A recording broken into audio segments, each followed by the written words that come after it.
And hello there YouTube, Niviraj Storm here, and today I'm bringing you another Guild Wars 2 intro, and today we're going to be covering the currency. Altogether there are 5 currencies in Guild Wars 2. This has all come from the official Guild Wars 2 wiki, which I'll be using to discuss more about the gem system. And I'll be putting all the links in the description so you can read it in your own time, as I've only taken brief notes. It's designed to just give you guys that little bit of insightful knowledge. I will be spending most of my time at the end of this video talking about the gems, and for those of you who don't know, gems are part of the real money store. I'll be calling it the RMS because it's so much easier to remember. One thing that I will note, because I do have some bad news to start this video, which I don't like starting a video with bad news, but it has to be done. It is Monday, and I don't have Guild Wars 2. You can blame that on Tesco and Morrison's. They failed to get my copy in. That is such a disappointing moment when that happens. They did it with Star Wars The Old Republic, and now they've done it with Guild Wars 2. But the bright side is, I have now ordered it from Amazon. It will be here tomorrow, which is the 18th, so I'll be installing it tomorrow, and I'll hopefully have videos going by the evening. If not, they'll be on the Wednesday evening. So now on with the brighter note, we're going to be talking about the currencies. Starting off with the coin, which is equivalent to gold, like it is in World of Warcraft and games such as that. 100 copper is equivalent to 1 silver, 100 silver is equivalent to 1 gold, 1 gold is equivalent to 100 silver or 10,000 copper. Simple mathematics, but, you know, it's just part of the video, just to open it up with some nice simple information, because as you can see it's going to get a lot more complicated as this notepad progresses. But going on to karma, it's gained from dynamic events. Spelling mistake already. But it's gained from dynamic events. Anything that can be bought with gold can also be bought with karma. But be warned, if you buy things with karma and you sell it back to the vendor, your account could get banned, because this happened to my friend, and I learned from the PC Gamer magazine that there is actually an item you need to buy with real money to do this, from the real money store, to convert it. This is a bug, but do not exploit it, because as I said, my friend's account got banned and I don't want it to happen to any of you guys out there. Moving on to influence, this is used by guilds to purchase boosts and guild-wide upgrades. One thing that is interesting, guilds are across servers. It doesn't matter what server you're on, apparently, or what world you're on. I don't know how it works yet, as I'm not in the game. But it sounds very interesting. And it says here, influence is earned participating in events, PvP or solo content while representing a guild. The primary source of influence is through participation in PvE or PvP. 2 influence for individual guild members completing an event or part of a personal storyline. 5 for individual guild members getting a victory in a PvP match. 10 for individual guild members completing a dungeon. 10 for each accepted guild invitation. 10 for each member who is online during an attendance check, includes 1-person guilds. 20 for 2 guild members completing an event or part of a personal storyline at the same time.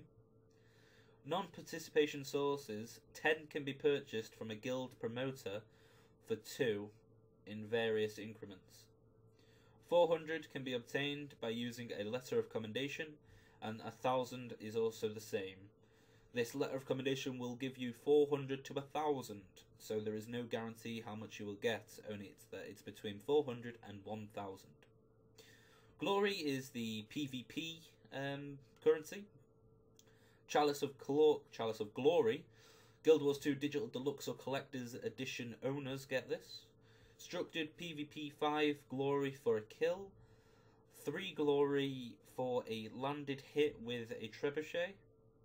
End of match bonus for winning, and end of match bonus for being the top player per objective skirmisher or most points. And then it goes on about Keg Brawl. gives you a small amount of glory if you succeed in action. And the way that this actually works is keg brawl is an activity which described as a non-interpretation of basketball, with kegs rather than balls and a lot of brawling. Keg brawl can be played in Holbrack. And I ain't got a clue where that is, because as I said, I am not in the game yet. This is just information that I'm gathering before I even go into the game. So now we're moving on to the real money stuff, the gems. And to buy 800 gems, it is £8.50 in Great British Pounds, or $10 if you're using the dollar system. I won't be using any of the currencies in this because it would just get too complicated. But I will be putting this link, which covers euros, dollars, and British pounds. And it also has the links to all the other currencies, but I will be doing individual links to make it easier for you. So now, this is the interesting thing. I'm first of all going to say from the PC Gamer magazine what you can actually buy with 800 coins.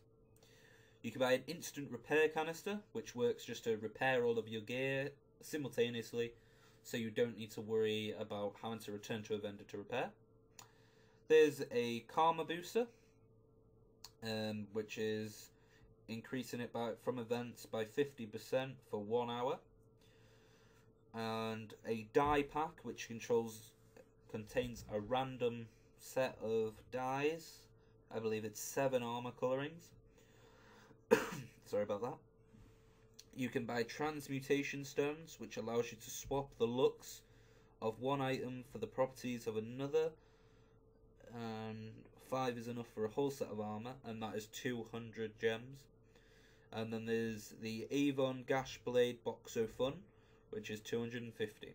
Altogether it comes to 700 and... I think it was 750.